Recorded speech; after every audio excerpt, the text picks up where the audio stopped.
दोस्तों, सोचिए, दुनिया की सबसे बड़ी ताकतें अमेरिका और रूस, जिनके आपस में रिश्ते एकदम तलवार की धार पर चलते हैं, लेकिन दोनों के लिए एक ही लीडर आज बेहद जरूरी हो गया है, और वो लीडर है भारत के प्रधानमंत्री नरेंद्र मोदी। आखिर ऐसा क्या है कि डोनाल्ड ट्रंप हों या व्लादिमीर पुतिन, दोनों मोदी जी को दोस्त कहकर बुलाते हैं। और एक और दिलचस्प बात, ये सिर्फ मोदी जी ही नहीं बल्कि दुनिया की कई बड़ी कुर्सियों पर आज 70 साल से ऊपर के बूढ़े राज कर रहे हैं। क्या इनके पास कोई जादुई चाबी है जिससे पूरी दुनिया इनकी मुट्ठी में है? चलिए इस वीडियो में समझते हैं पूरा खेल, मोदी, ट्रंप, पुतिन और बाकी दिग्गजों की कहानी। 17 सितंबर को पीएम नरेंद्र मोदी 75 साल के हो गए, और दोस्तों, इस दिन जो नजारा दिखा वो वाकई गजब का था। दुनिया भर से बधाइयों की लाइन लग गई, लेकिन सबसे ज्यादा चर्चा में रहे दो फोन कॉल, एक डोनाल्ड ट्रंप का और दूसरा व्लादिमीर पुतिन का। ट्रंप ने मोदी जी को मित्र नरेंद्र कहकर जन्मदिन की शुभकामनाएं दी। उन्होंने कहा कि मोदी शानदार काम कर रहे हैं और यूक्रेन युद्ध को खत्म करने की कोशिशों में भारत का सपोर्ट बहुत अहम है। वहीं पुतिन ने भी फोन किया और मोदी जी के नेतृत्व की जमकर तारीफ की। उन्होंने कहा कि मोदी के काम से भारत ने सिर्फ अपने देश में ही नहीं बल्कि दुनिया के मंच पर भी एक अलग पहचान बनाई है। अब सवाल ये उठता है कि अमेरिका और रूस जैसे सुपर पावर, जिनके बीच हर वक्त तनातनी रहती है, आखिर दोनों को मोदी की इतनी जरूरत क्यों है? पहले अमेरिका की बात करते हैं। भारत आज अमेरिका का सबसे बड़ा ट्रेडिंग पार्टनर है। 2024-25 में दोनों देशों के बीच $133 बिलियन से ज्यादा का व्यापार हुआ। भारत अमेरिका से हाईटेक हथियार खरीदता है और बदले में अमेरिका को एक विशाल मार्केट मिलता है। लेकिन मामला इतना सिंपल भी नहीं है। जब अमेरिका ने भारत पर 50% तक टैरिफ लगाए तो रिश्तों में खटास आ गई थी। लेकिन ट्रंप जानते हैं, अगर उन्हें चीन को काउंटर करना है तो भारत जैसे देश को साथ रखना बेहद जरूरी है। इसलिए ट्रंप बार बार मोदी को अपना फ्रेंड नरेंद्र कहकर रिश्तों को संभालने की कोशिश करते हैं। अब रूस की तरफ आते हैं। भारत और रूस का रिश्ता दशकों पुराना है। हथियारों से लेकर तेल तक रूस भारत का बड़ा पार्टनर है। दोस्तों, सिर्फ एक आंकड़ा सुनिए, भारत अपनी 88% तेल की जरूरत बाहर से पूरी करता है, और सिर्फ 2024-25 में भारत के 35% तेल का सप्लायर बना रूस।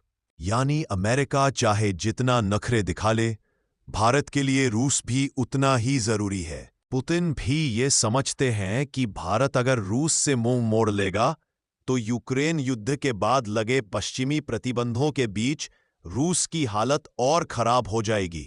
यानी भारत और मोदी दोनों देशों के लिए बैलेंस बनाने वाली ताकत है।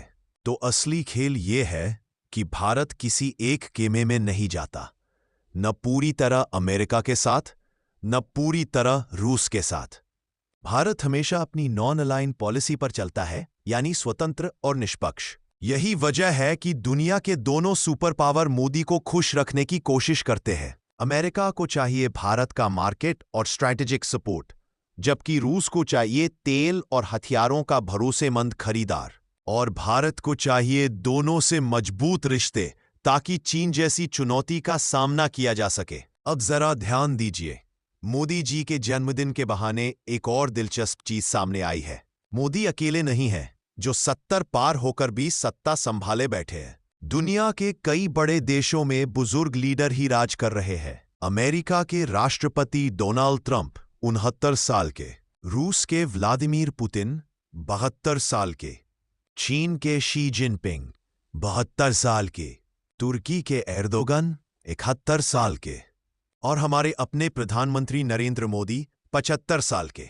सोचिए, पूरी दुनिया की सबसे ताकतवर कुर्सियों पर बुजुर्गों का कब्जा है। अब सवाल ये है कि आखिर पार्टियां और जनता बुजुर्ग नेताओं को ही क्यों चुन रही है? एक रिसर्च कहती है, चुनाव जीतने के लिए सिर्फ भीड़ जुटाना काफी नहीं होता। इसके लिए चाहिए राजनीतिक पूंजी, अनुभव और नेटवर्क। युवाओं के पास जोश तो होता है, लेकिन बड़े पद पर बैठने के लिए जो कनेक्शन चाहिए वो बुजुर्गों के पास होता है। मतदाता भी अक्सर अनुभवी नेताओं को ज्यादा पसंद करते हैं। उन्हें लगता है कि ये लोग घट से फैसले नहीं लेंगे, बल्कि सोच समझकर करेंगे। इसलिए चाहे अमेरिका हो, भारत हो या चीन, हर जगह वरिष्ठ नेताओं को ज्यादा तवज्जो दी जाती है। लेकिन दोस्तों, हर सिक्के के दो पहलू होते हैं। इतिहास गवाह है कि जब भी किसी देश में क्रांति या तख्तापलट हुआ है, तो सत्ता पर युवा नेताओं ने कब्जा किया है। मिस्र, तुर्की, यमन जैसे देशों में कई बार ऐसा हुआ। मतलब जब तक सब कुछ नॉर्मल है, तब तक बुजुर्ग नेता छाए रहते हैं, लेकिन जब हालात बिगड़ते हैं तो युवा चेहरे सामने आते हैं। तो दोस्तों, मोदी जी के 75वें जन्मदिन ने सिर्फ एक लीडर की लोकप्रियता नहीं दिखाई, बल्कि इसने दुनिया की राजनीति का पूरा खेल भी खोल दिया। एक तरफ बुजुर्ग नेताओं का दबदबा है, दूसरी तरफ भारत जैसा देश दोनों सुपर पावर को एक साथ साध रहा है। अब बड़ा सवाल ये है, क्या आने वाले सालों में ये बैलेंस बना रहेगा, या फिर किसी नए युवा चेहरे के हाथों में दुनिया की सबसे बड़ी ताकतों की बागडोर चली जाएगी? आपका क्या मानना है?